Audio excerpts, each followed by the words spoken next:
बस समस्ते आज हमें किसी फ्रूट्स विषय जानिबा। फ्रूट्स माने कोन फल है ना किसी फ्रूट्स विषय जानिबा। एप्पल एप्पल को कोन कहंती सेब।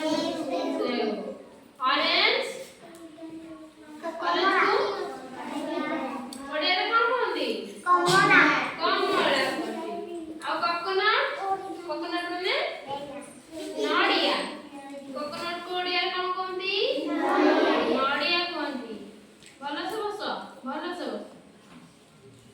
आ बनाना को ओडिया रे कोन कहंती कदली कहंती। आ कोन फ्रूट्स अछि जानि छ आ कोन फ्रूट्स अछि जानि छ ग्रेप्स जानि छ। ग्रेप्स को ओडिया रे कोन कहंती अंगूर कहंती। कोन कहंती अंगूर कहंती। आ कोन फ्रूट्स जानि छ ओडिया रे कोन फल जानि छ कह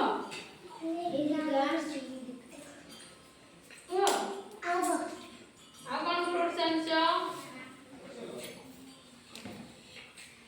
पाइनएप्पल जानि छ। पाइनएप्पल माने कोन ओडिया रे कोन कहंती पाइनएप्पल को सपुरी पणस। आ खाली पणस जोटा बड़ पणस सेटा कोन कहंती जैक फ्रूट कहंती। जैक फ्रूट तार ओडिया रे कहंती पणस। आ नडिया को कोन कहंती इंग्लिश रे कोकोनट।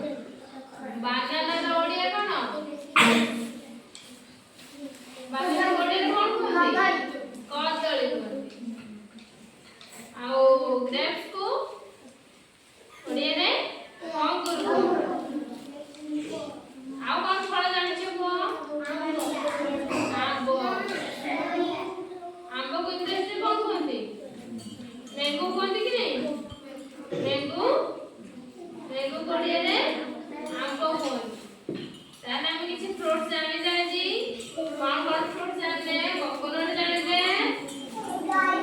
मैंगो जानि बनाना जानि